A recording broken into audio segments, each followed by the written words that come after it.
I'm Jody. And I'm Zoe. Both of us are going to be talking about the two-step flow theory.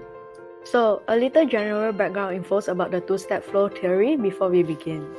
Two-step flow model was formulated in 1948 by Paul Leathersfield, Bernard Berenson, and Hazel Goddard in the book The People's Choice, after research into voters' decision-making processes during the 1940 US presidential election.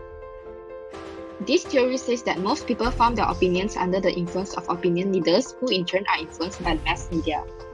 Now I'm done blabbering about the boring history stuff. Let's proceed on some major details of the story.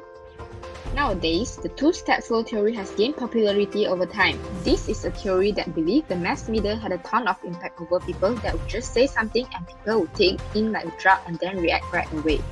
Well, notice how Zoe has described the common term opinion leaders, or in this case you can refer them to KOL. These are people who follow the trends and news around the world very closely. They then decide and spread information based on their own preferences. Based on the diagram, notice that the mass media is the one that's talking about politics, the world economy, and everything around the world. And underneath, we have the opinion leaders.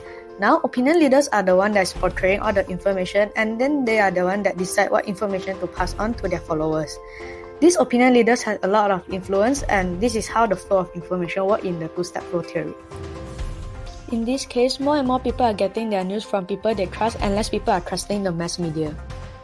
This will certainly cause some disadvantages, as it is a little bit limiting, because when people get information from an opinion leader and then they diffuse that information to someone else. However, have you ever thought of how the two-step flow theory is relatable and applicable to this modern world? You could see this as the success of Fortnite or Apex Legends. They all paid these streamers to stream the game and spend a lot of money on marketing to gain popularity. People who follow these streamers or opinion leaders will then see them playing all these games and started to be interested.